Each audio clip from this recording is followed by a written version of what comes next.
শ্রী ঠাকুরের নাইতি গ্রন্থ থেকে পাঠ।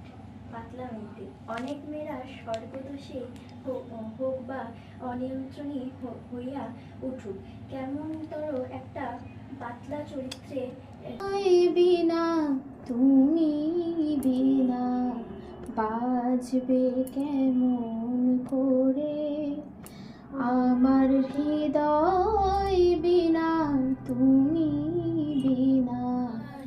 সবার ভালো করেন যে জন তারে ভালোবাস, সবার ভালো করেন যে জন তারে ভালোবাস। 28তম দিনের মাতৃ সম্মেলনে আমরা সেরকম কোনো ভিডিও করার সময়ই পাইনি। যতটা টাইমের মধ্যে শেষ করার দরকার ছিল করেই আমরা বেরিয়ে গেছিলাম।